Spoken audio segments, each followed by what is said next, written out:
Well,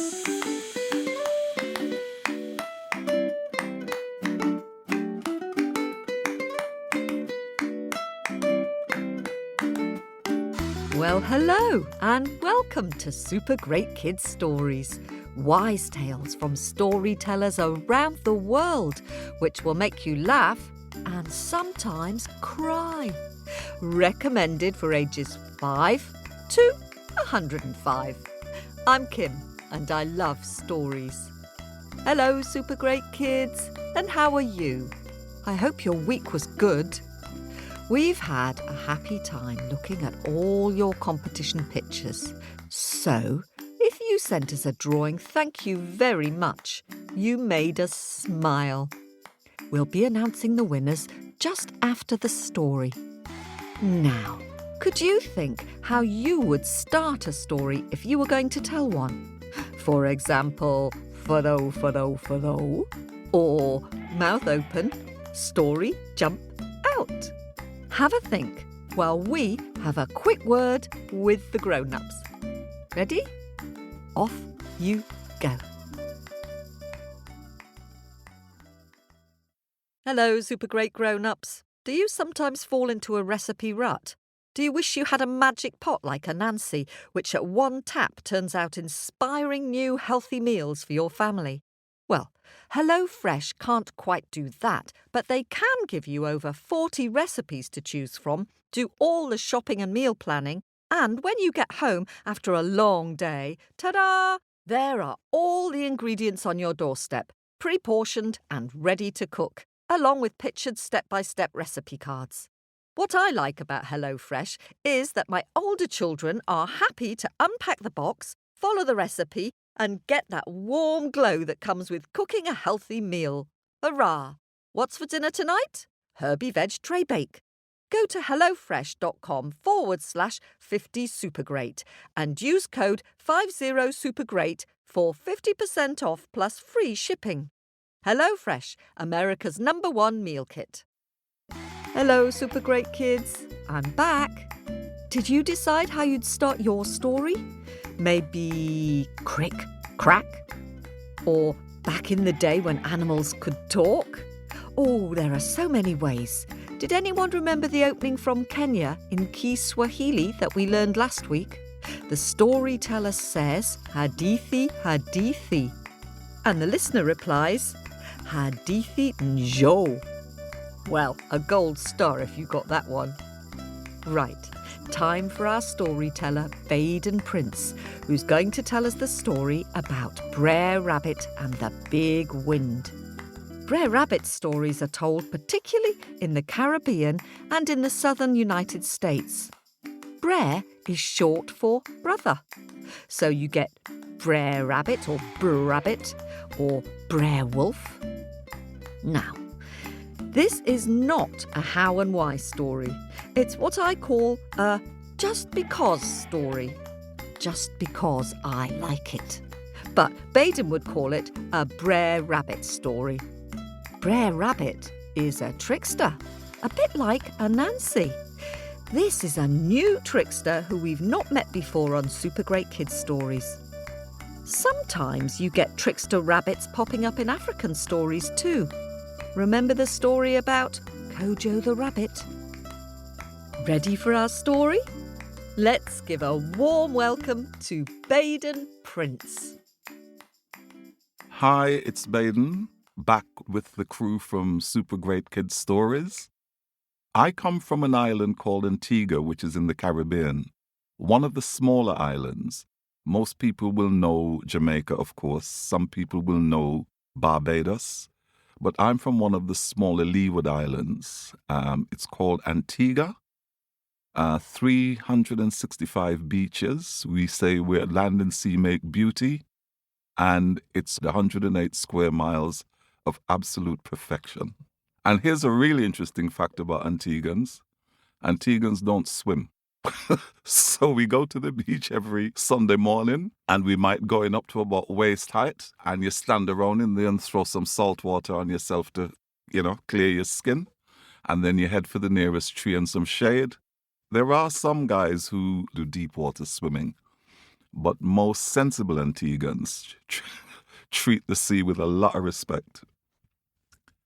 And now I'm going to do a Brer Rabbit story called Brer Rabbit and the Big Wind, or The Greedy Tiger. There came a time when things were tough, things were hard, and food was really scarce. All the animals in the forest were starving, they were miserable, they were walking around with their heads down, hungry, desperate for something to eat. And the only person who had food was Tiger, because Tiger lived on a piece of land with a stream flowing through it, and in the middle of his field there was a massive breadfruit tree. Now, if you don't know what breadfruit is, it's a big, round vegetable about the size of a football. It's called breadfruit because it grows so plentifully, and you could do so much with it. You can boil it, you can bake it, you can roast it, you can fry it, and one breadfruit can feed a family of 4 easily with pieces of it left over. But would Tiger share the fruits of his breadfruit tree with the other animals? No. In fact, Tiger spent his day patrolling his field, walking round and round the edge, roaring at anyone who came within earshot. If you come anywhere near my breadfruit tree, I'm going to deal with you.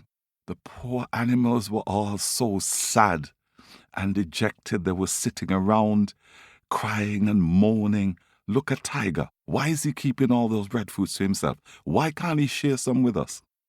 In the middle of this commotion, along comes Brer Rabbit. Now, Brer Rabbit was looked up to by all the animals, almost as a kind of judge, as the man who you would go to if you had a problem and you needed it solved. So when he saw these animals all sitting around and lying around and moaning and groaning and looking miserable, he said to everybody, "What's going on here?" "Oh," they said, "it's Tiger. None of us can find food to eat. And look at that tree. Look at the amount of breadfruit on that tree. And Tiger wouldn't even share 1 or 2 with any of us." Brer Rabbit said, "No, that's not right. But I have a plan." And he gathered the animals around him and he said to Brother Bear, "Right, I want you to break off a big branch off that tree. And you see that hollow stump over there? I want you to go and I want you to climb inside it. And when the time comes, this is what I want you to do."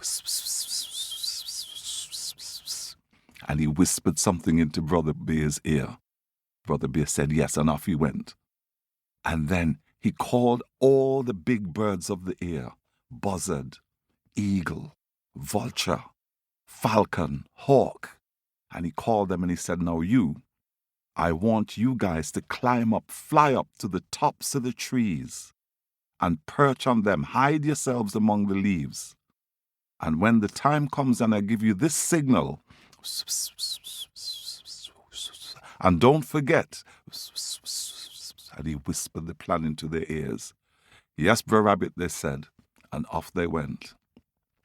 And then he said to all the smaller birds, the sparrow, the dove, the pigeon, the woodcock, "And you fellas, I want you to go and hide yourselves among the lower leaves and the lower branches of the tree. And then when I come and you hear me say, and then you," and he whispered the plan into their ears, and off they went. And then he went to all the little creatures that lived in the field, the hedgehog, the vole, the field mice, the squirrel. And he said, "And you fellas, this is your job." And they all said, "Right, Brer Rabbit." And he said, "Off you go, take your places." And off they went and hid. 5 minutes later, Brer Rabbit comes running down the road with a long piece of rope wrapped round his shoulder, running as if the end of the world was coming. And as he got near to Tiger's field, this sudden commotion from the middle of the forest, this booming and banging that was shaking the ground like an earthquake. It was Brother Bear, hiding inside the hollow log, beating it with the branch that he'd broken off a big tree. But the noise it made, you wouldn't believe it. It made so much noise, it brought Tiger out of his house where he was sleeping, racing down to the edge of his field where he saw Brer Rabbit with the rope tied round his shoulder, standing there looking scared as if the world was coming to an end. "What's going on?" said Tiger. Brer Rabbit said, "Hasn't anybody told you, Tiger? There's a big wind coming. This wind is gonna blow away everybody and everything. I have to go and tie up all my friends, tie them together and tie them to the trees so that they don't get blown away. I can't stand up here and talk to you. I've gone. See you, Tiger." And off he went. Tiger said, whoa, hold on. What big wind? And just then, the tops of the trees started shaking, and all the leaves were rustling and rattling in the wind like a breeze that was going to blow every leaf off every tree. That was vulture and eagle and hawk and buzzard and all the big birds flapping their wings and making a commotion. "Look, you see what I told you," said Brer Rabbit. "I got to hurry. I got to go and look after my friends. They're waiting for me to come with this rope." And he started running. Tiger put one paw on his shoulder and said, "You stop right there. You aren't going to go and help your friends. You're going to stay here and you're going to help me." "I can't do that," said Brer Rabbit. And just as he said that, the lower branches of the trees started shaking, and the leaves were rustling, and the leaves were rattling, and everybody was flapping, and they looked as if they were all going to blow off into nothing. That was the little birds. That was pigeon and dove and sparrow and them flapping their wings among the trees and making it look like the wind was blowing. Oh, I hope I'm not going to be too late," said Brer Rabbit. "Come, let me go. I've got to go and help my friends." "Oh, no," said Tiger. "Oh, no. You are going to help me." And then the grass, as if the grass was rising up out of the ground, because vole and field mouse and squirrel and hedgehog, they were scampering around and making the grass look as if it was blowing in the wind. "Oh, Lord," said Brer Rabbit, "look, even the grass is going to blow away. Tiger, I've got to go and help my friends." "No," said Tiger. "You are going to tie me so I don't blow away." "Tie you," said Brer Rabbit, "but what about my friends?" "I don't care about your friends," said Tiger. And he took Brer Rabbit over to where there was a tall bamboo tree sitting at one end of his land, and he said, "Tie me to this bamboo tree. Tie me as tight as you can." And Brer Rabbit ran around him. He said, but Tiger, leave some rope so I can go and tie the rest of my friends." "No," said Tiger, "use all the rope on me. Tie me up, tie me tight, tie me good and tight." So Brer Rabbit did.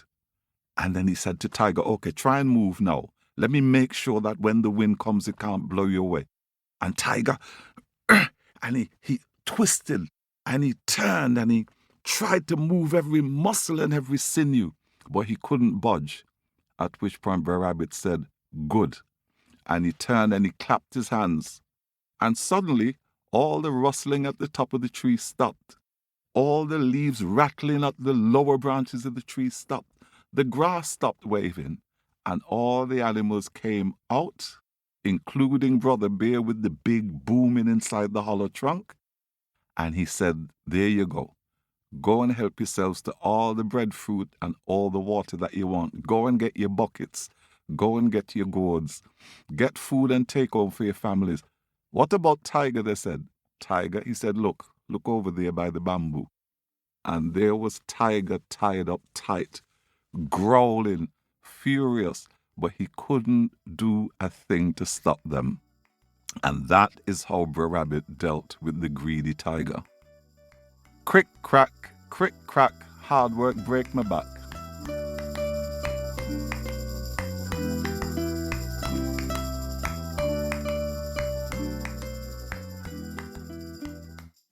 Ah, thank you for that story, Baden.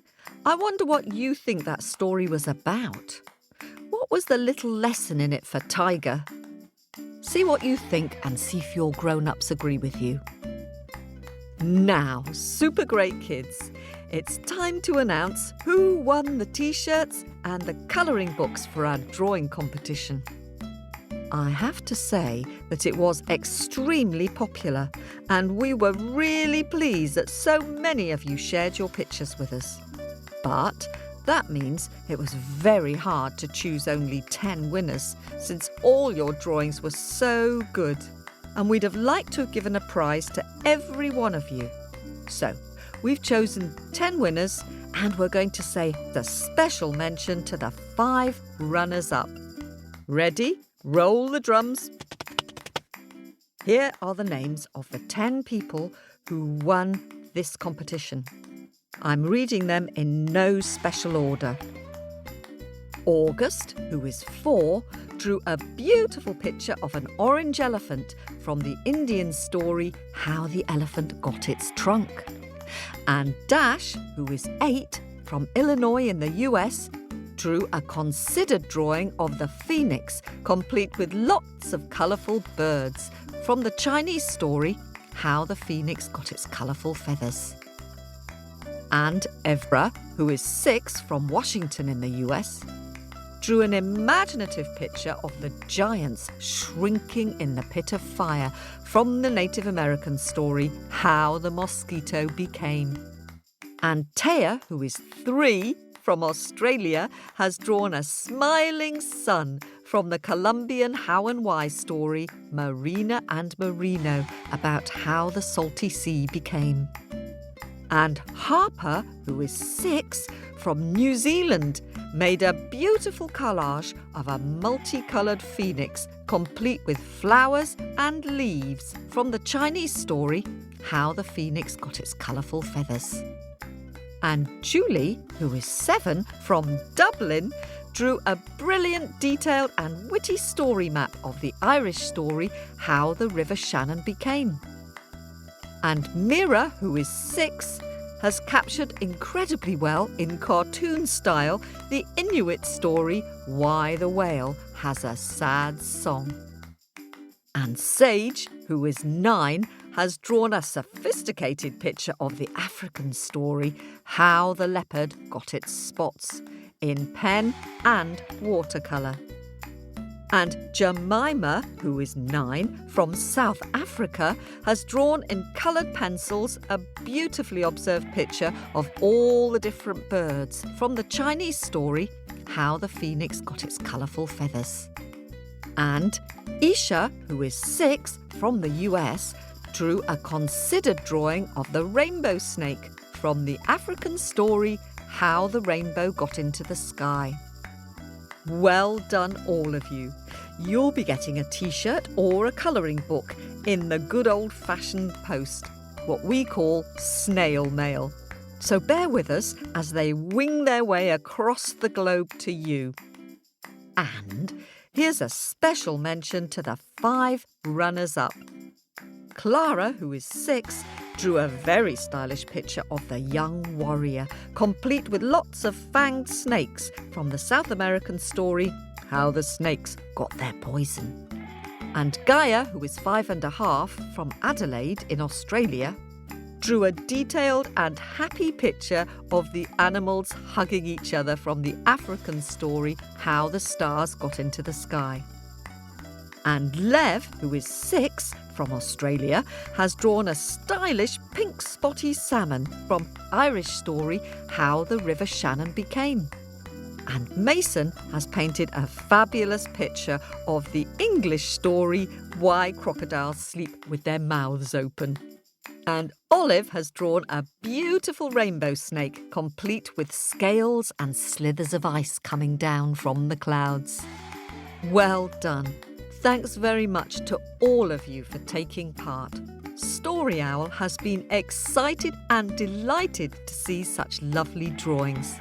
Finding your pictures in our inbox every day felt a bit like opening a present or a bag of happies.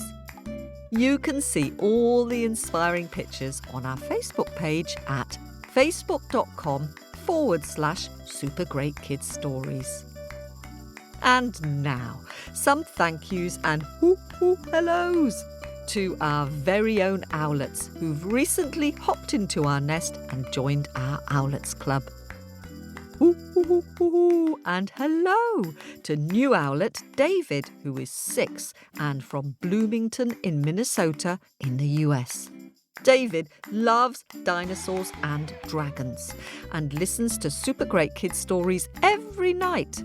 His favourite story, of course, is The Ghost with a Bloody Finger. More scary stories coming up soon, David. And hello to owlets River and Willow from Eagle Point in Oregon in the US. River is 7 and Willow is 5. River's favourite story is Why the Rattlesnake Rattles and how snakes got their poison. And Willow's favourite is Wild Jack and the Two-Headed Giant. And hello to 6-year-old Amelie, who lives in Miami with her turtle Greenie.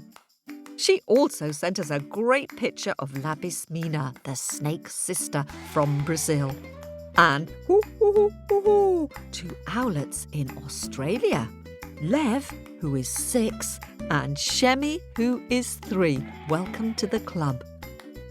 And hello to new subscribers, 4-year-old Alistair and 5-month-old Stellan from the US. Hope you're enjoying the bonus stories and that they help Stellan to fall asleep. And welcome all of you to the club. I hope you enjoy the extra stories and the owlet letters. If you'd like to join the club, look on our website and click on the Patreon or Apple link. And thank you to Ev and Ethan for your donation on Ko-fi. Ev likes the Super Great Scary Stories and his brother likes The Hummingbird and the Forest Fire. That's it for now. Have a happy week listening to and telling your stories. See you soon. This story was recorded at Wardour Studios in London.